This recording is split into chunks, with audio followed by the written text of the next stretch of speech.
En fait, on sort d'une économie de la demande où on nous inflige des désirs qui nous affligent, puisqu'on est des espèces de consommateurs passifs. On pensait à nous en termes de panier, pour se dire qu'en fait, en réalité, c'est nous les usagers finaux de ces commerces, et qu'il vaut mieux peut-être nous écouter et tenir compte de nos besoins pour s'assurer qu'on les fréquente.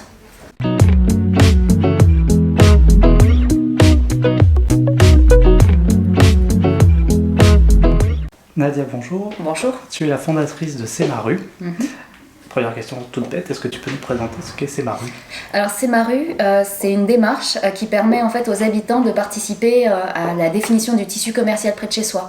Les magasins qui s'installent de manière à ce que ce soit des magasins qui s'installent de manière durable et qui contribuent réellement à la vie du quartier et qui correspondent surtout aux besoins des habitants. Ce principe-là, c'est partout en France, c'est seulement à Paris? Alors donc c'est une idée, on va dire, neuve, l'idée de faire de la démocratie participative ou de la concertation appliquée à la question des commerces. On l'a déployée à Paris pour la première fois. On est en contact avec des villes, d'autres villes, donc Arras, Auxerre, pour justement déployer ce type de démarche. Mais pour l'instant, sur le terrain, ça a été réellement réalisé à Paris. Et alors, est-ce qu'il y a un exemple que tu pourrais nous donner pour qu'on visualise bien le projet? Alors, donc la première concertation que C'est ma rue a mise en place, c'était dans le 19e arrondissement, plutôt donc l'extérieur du 19e, où il y a pas mal d'emplacements vacants. On a invité en fait les habitants à exprimer leurs besoins sur ces emplacements vacants pour justement mieux les qualifier et rendre possible en fait l'installation d'un futur porteur de projet, montrer qu'il existe une demande.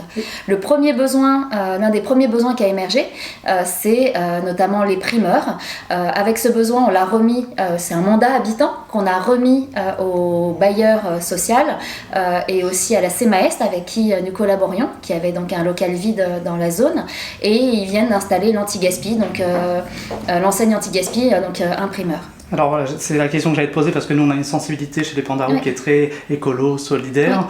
Les habitants du quartier font émerger un besoin, mais est-ce qu'ils vont aussi loin que nous en étant exigeants sur le commerce? Par exemple le primeur, est-ce que c'est un primeur local, bio, avec des produits en vrac? En l'occurrence c'est l'enseigne anti-gaspi, donc c'est de l'économie circulaire, elle permet de réduire le gaspillage.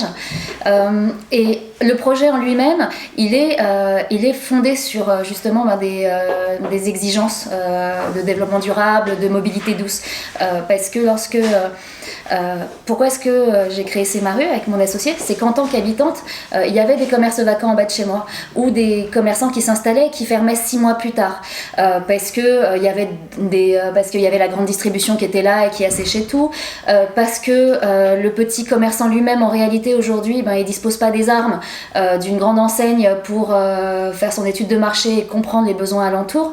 Donc il s'agissait d'aller favoriser l'implantation de porteurs de projets indépendants. Le plus souvent, c'est des gens qui sont dans de la consommation, dans des produits de consommation plus durables que les grandes enseignes. Alors j'imagine que les habitants du quartier ont hyper bien reçu cette initiative. On va en parler, mais du côté des pouvoirs publics et des collectivités, comment ça a été perçu? Bien j'imagine, puisque c'est en route. Oui, alors comment ça a été perçu là-dessus, c'est là où on a pris notre bâton de pèlerin. En fait, on arrive à un moment que j'appellerais, j'allais dire d'opportunité historique, où il y a une opportunité historique, c'est que le taux de vacances, il est très important.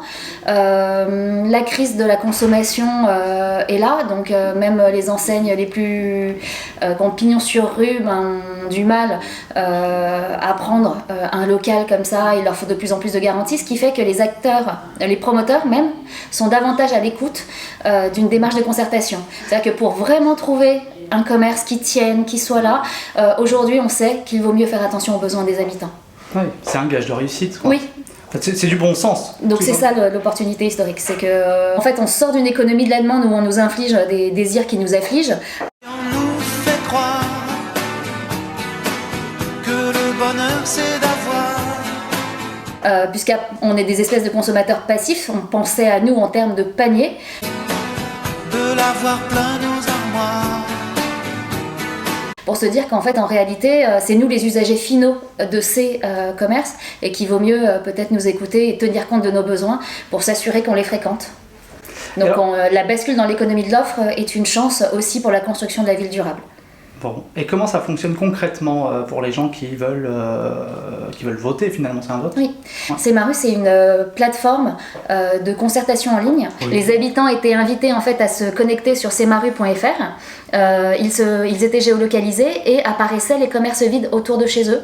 Et c'est sur ces adresses qu'en fait ils exprimaient un besoin, vraiment pour que ce soit atterri et pas des bouteilles à la mer, des vœux pieux. Ces besoins, l'ensemble de ces besoins, nous les consolidions pour remonter les 3 vœux les plus exprimés. Et après, qui tranche? En fait, on remet les besoins aux bailleurs, et c'est là où la réalité économique aussi nous rattrape aujourd'hui, c'est que à charge pour le bailleur de trouver des dossiers et des initiatives susceptibles en fait aussi de pouvoir payer ce loyer derrière, etc. You talking to me? Mais il y a eu en tout cas avec la CMAEST cet engagement de tenir compte des 3 besoins les plus exprimés. Quel est le coup d'après, même si vous êtes au tout début du projet, donc déjà de consolider le projet, j'imagine que c'est le premier coup de tout de suite, mais est-ce qu'il y a une vision plus large pour ce projet? Ah oui, alors il y en a une, c'est que plus il y ait davantage de villes encore qui adoptent la démarche, qu'on arrive donc à vraiment co-construire les tissus commerciaux pour revitaliser des quartiers, des centres-villes et avoir des quartiers à vivre. Deuxièmement, c'est... En fait, il y a une dimension du projet qu'on n'a pas encore totalement ouverte, qui est celle finalement du crowdsourcing. C'est du jargon, mais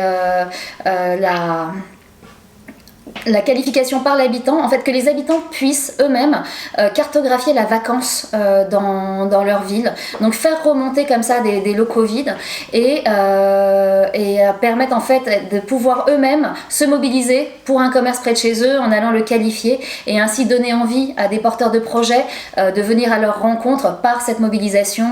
Voilà. Est-ce qu'il y a un message que vous voulez ajouter? Alors c'est encore un message aux habitants. Vous pouvez les regarder droit dans les yeux. Un message aux habitants, c'est que la démarche, elle est née d'habitants. On a été frappés à la porte de notre mairie, des acteurs de la ville pour les inviter, pour les pousser à lancer la démarche de concertation. Demain, en fait, on vient vous voir, on rencontre vos élus avec vous.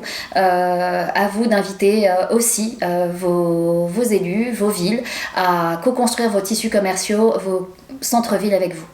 Une dernière chose, les millions de téléspectateurs auxquels vous venez de vous adresser ont l'habitude de se faire résumer votre projet en une phrase, alors en un tweet.